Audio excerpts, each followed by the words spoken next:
Howdy folks, just wanted to hop on here real quick. I did our group coaching call at 11 and I didn't record it because we talked about more specific topics for the people that were on. I wanted to give some general tips for everybody else, maybe to think about for the month of July, whatever month we're in.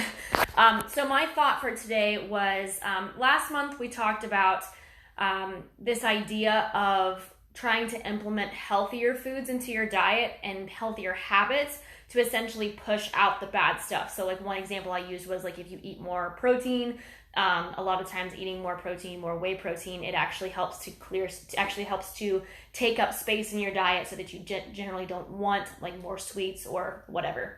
Essentially, if you make yourself fuller with healthier foods, there's obviously not as much room in your diet for the unhealthy foods unless you have some crazy type of insatiable hunger. And if so, then we need to chat some more.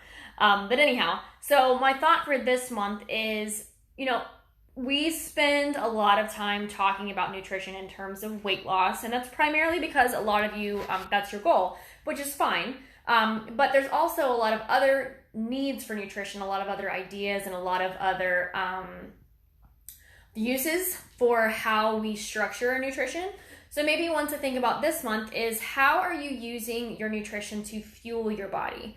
So especially those of you who are doing strength training with me, which is the majority of you, if you're doing some kind of strength training with me or on your own, how are you using your nutrition to actually fuel that? So as an example, we'll go back to protein. If I am going to be causing muscle breakdown by doing lifting, because that's essentially what happens when you lift weights, you cause little micro tears in the muscles. And in order to fix that damage, you have to take in, one of the things you have to take in is adequate protein. So are you eating enough protein to essentially fix your muscle damage and then fuel the recovery of your body? Because that's kind of what it comes down to, is nutrition is also part of your recovery process.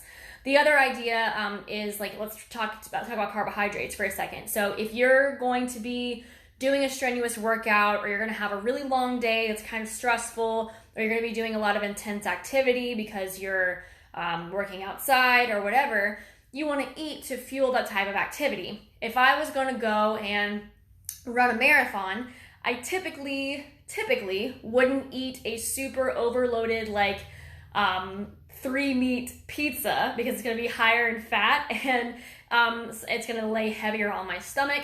There's some other things we can talk about there, but let's just refer to it. And as far as carbohydrates, if I want to do a high level activity, oftentimes eating those extra carbohydrates is going to be great. So what some coaches will actually do is they will have people, if we're breaking it down as far as macros, protein, fat, and carbohydrates, if we're focusing on those numbers, then we would actually try to create a bolus, or a big group of carbohydrate intake around your workout. So let's say today is Monday, I'm going to work all day long, and then I'm going to go do a workout at 5 p.m.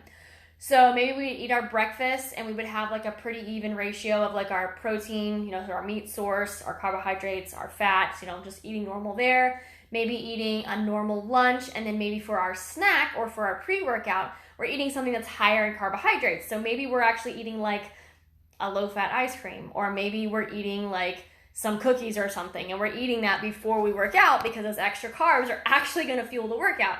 It's also a nice way to get in your treats without feeling guilty, and then also not overdoing it. So you're eating those treats before you work out, and then after you work out, you can maybe replenish with some protein, like a protein shake, or eating your next meal. So that's one idea. You don't have to do it eating treats, and it doesn't necessarily have to be carbohydrates. Maybe you're thinking about it in terms of micronutrients, so your vitamins and minerals. If you are living an active lifestyle, are you eating enough whole foods, enough of a variety of fruits and vegetables in order to get in enough micronutrients in order to fuel recovery and also make it easier for you to do your workouts and get through your life and, whatever. I would venture to say that, your packaged fruits and vegetables, those are fine, but the fresher you can get them, usually the better. The less processed is usually the better. Certain vegetables need to be cooked in order to get the nutrients out of them, but let's just keep it simple. The simpler the fruit and vegetable is, the more readily you'll be able to take in the nutrients from it. So those are just a couple of ideas.